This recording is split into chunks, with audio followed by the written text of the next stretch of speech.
Mesdames et messieurs, la communication dont j'ai l'honneur de vous partager aujourd'hui est intitulée Données préliminaires sur les plantes du Congo à effet larvicide chez les moustiques en approche ethnobotanique. Les mesures de lutte contre les moustiques constituent une composante essentielle des programmes des pays pour lutter contre diverses maladies transmises par les vecteurs, notamment dans les pays en développement. Cependant, la résistance croissante aux insecticides de synthèse et leurs dangers toxiques pour l'écosystème, l'environnement et la santé humaine poussent des chercheurs à explorer d'autres sources de production d'insecticides. Et parmi ces dernières, des produits naturels présentent l'une des meilleures options parce qu'ils sont moins nocifs aussi bien pour l'environnement que pour les organismes non ciblés. L'objectif général consistait donc à identifier les espèces végétales utilisées au Congo comme insecticides et à évaluer leurs propriétés larvicides vis-à-vis des larves d'anophèles. Pour atteindre cet objectif général, trois objectifs spécifiques ont été fixés et ce sont les suivants. Effectuer une enquête ethnobotanique sur les plantes du Congo à effet larvicide, évaluer leurs propriétés larvicides chez les plantes, chez les larves d'anophèles, évaluer l'étude phytochimique. Mesdames et messieurs, l'enquête ethnobotanique a été réalisée dans les régions comprises entre Brazzaville et la Songa et elle a fait intervenir aussi bien les peuples autochtones et les Bantous. Ici, nous avons en image quelques plantes récoltées après l'enquête ethnobotanique lors du séchage. En fonction de la recherche bibliographique, parce que l'idée était d'explorer les plantes à potentialité larvicide qui auraient fait moins d'études dans d'autres pays. Et après avoir collecté les plantes et identifié, nous avons réalisé plusieurs préparations et pour cette présentation, nous allons vous parler de la décoction qui a été l'une de nos préparations. Et la décoction a été réalisée comme suite, 50 grammes de chaque plante, après avoir été broyées, ont été mélangées à 500 millilitres d'eau distillée et porté au chauffe-ballon pendant 30 minutes à 55 degrés Celsius. Le décocté à queue obtenu était évaporé pendant 48 heures à 60 degrés Celsius et l'extrait sec obtenu a été utilisé pour les tests larvicides et les tests phytochimiques. Pour ce qui est de la collecte larvaire, les larves ont été collectées dans différentes gîtes larvaires de Brazzaville. Et une fois la collecte terminée, une partie était identifiée, tandis qu'une autre partie continuait le processus d'élevage pour obtenir le stade adulte qui nous permettait de faire un deuxième élevage et obtenir des larves de la première génération élevées au laboratoire avec lesquels nous avons effectué les tests larvicides et pour être plus précis, les larves de stade 4. L'évaluation de l'activité larvicide des plantes sélectionnées a été faite suivant les méthodes et formules recommandées par l'Organisation mondiale de la santé. Et pour chaque plante, nous avons préparé 5 concentrations allant de 0,1 à 0,5 grammes par litre.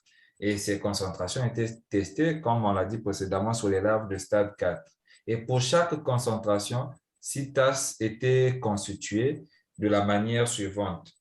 Chaque tasse recevait 1 millilitre de concentration préparée au préalable, qu'on mélangeait dans 99 millilitres d'eau de source et on y introduisait 25 larves. Et donc, pour chaque concentration, on avait 5 concentrations, 5 tasses qui constituaient des lots tests et une tasse, autant pour moi, qui constituait le lot témoin. Et pour toutes les larves, testés, ils ont été nourris jusqu'à la fin de l'expérimentation. La nourriture était constituée essentiellement du biscuit. Le taux de létalité a été calculé 24 heures, 48 heures et 72 heures après l'exposition. L'étude phytochimique nous a permis d'avoir une idée préliminaire sur le profil chimique des différentes plantes étudiées et nous avons fait le traitement statistique avec le logiciel Excel 2013. Mesdames et messieurs, le tableau que vous voyez présente les résultats de l'étude de l'enquête ethnobotanique. 12 plantes de différentes familles ont été recensées et identifiées.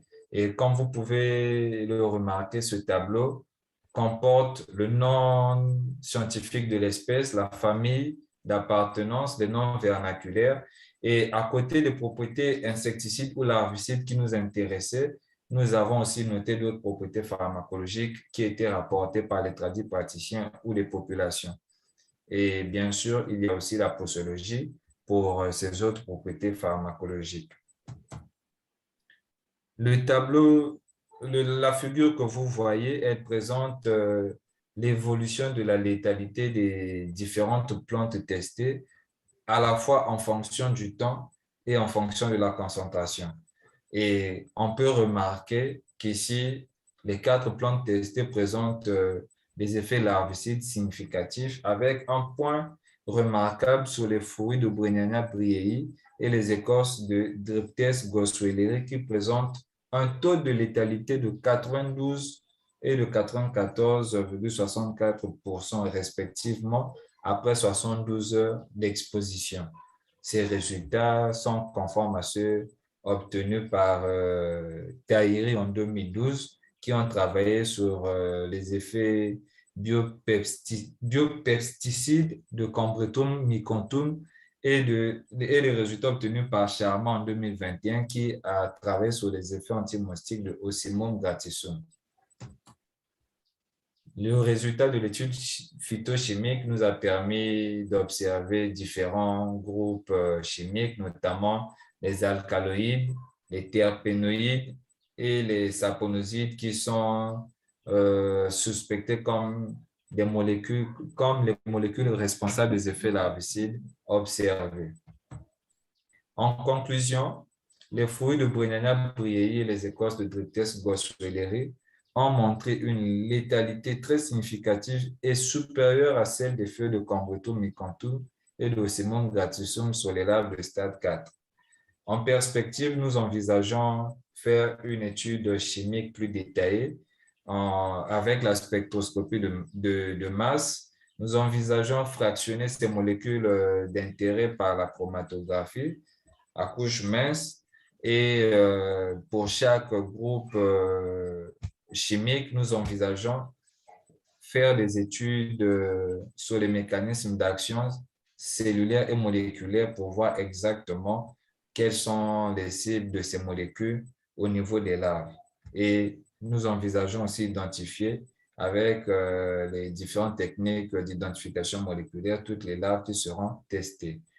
En terminant par ces 2 images qui montrent en haut l'enquête ethnobotanique chez les peuples bantous du district de Mokeko dans la Songa et l'enquête ethnobotanique chez les peuples autochtones dans la ville de Wesso, toujours dans la Songa. Nous vous remercions pour votre aimable attention.